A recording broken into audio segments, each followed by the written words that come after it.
And the final panelist, Zephyr Teachout, she's a associate professor of law at Fordham University, but you may know her better as having sought the Democratic nomination for governor of New York, and she came in second with more than a third of the vote.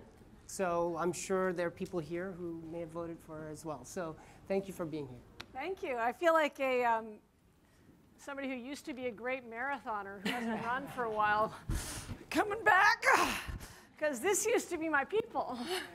I was the national director of the Sunlight Foundation. We did some of the first crowdsourced journalism. I'm sorry. Well, anyway, so what I want to tell you is that the house is on fire.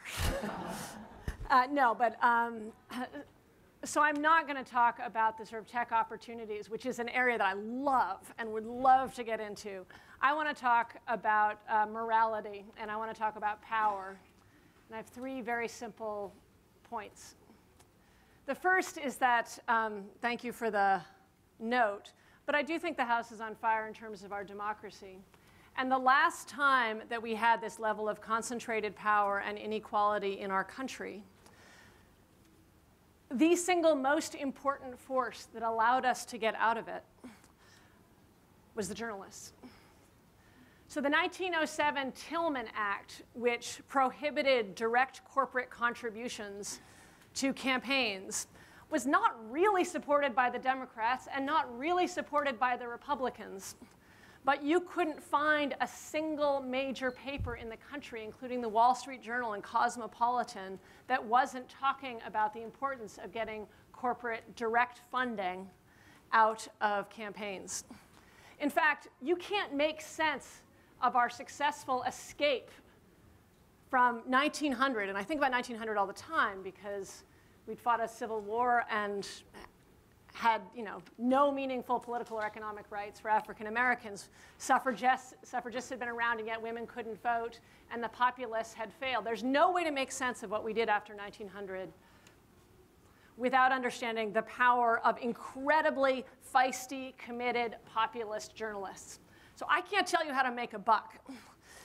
But I can tell you that if journalists stay on the sidelines and see what is happening in politics as an interesting, terrible tragedy, as opposed to something that you are deeply and personally invested in, we are all in trouble. You can't make sense of the civil rights movement without journalists. So that's the first point. The second is also about power, and I think there's an opportunity here, and I don't have an answer for you. But I think a lot of people, I'm coming in and out of, can you guys hear me okay? Is that better? So what I see in political reporting, and I think many people probably see this, is a kind of dissonance between two different kinds of reporting. Is this better? No, Okay. just put it back. Put it back where it was. Yeah. Okay. We could hear you. You get the Coriolis effect. You'll see one day a report as if we are in the West Wing land, where you talk about the key players being the individual candidates, the political parties, and another report another day about money in politics. But these aren't fused in a meaningful way. So instead, I think there's a sense of unreality when people read about politics, because they're not getting a complete, continuous portrait of power. Instead, we're still acting, and I don't blame journalists for this, I just feel like you've been in West Wing land, or maybe even House of Cards land, where the key characters are parties and politicians, and we're suddenly in Game of Thrones. So how do you then report on this new power reality in a meaningful way? So what you'll see is somebody like Dan Loeb, somebody who's gotten very politically involved in New York politics. Do you know who he is? You may know him as a hedge fund person, not in terms of his political involvement. So there'll be maybe one story about Dan Loeb and the amount of contributions he's made. But if this is Game of Thrones, you want to hear an ongoing story about what he's doing, because he is actually the key political figure. The individual story doesn't cut it. The ongoing narrative requires the ongoing storytelling about these characters. You see this maybe with the Koch brothers, but they're sort of a rarity. And in fact, you saw the recent Princeton study about this country being more of an oligarchy than a democracy. It requires a different kind of reporting than the kind of reporting we've had, with a different cast of characters instead of the reporting from the 1990s. I guess my last point is more about, so I guess I'll just make one. I have one tech idea, but I'm not going to tell it to you. So the last sort of example of that I see is in something like Amazon.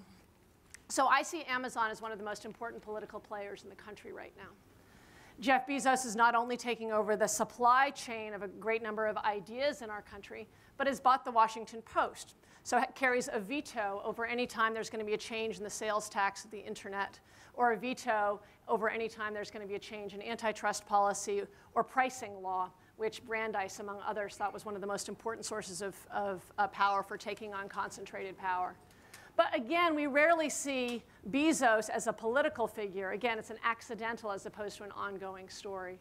So what I see in this country is an extraordinary sleeping giant in terms of people who care about politics and want to get engaged in politics, but don't find truthful political storytelling in the papers and news media that they see. And so I hope that there's also an opportunity to return to the profit model of the penny press journalism, not just the political power of the penny press journalism. Thank you. Great, thank you.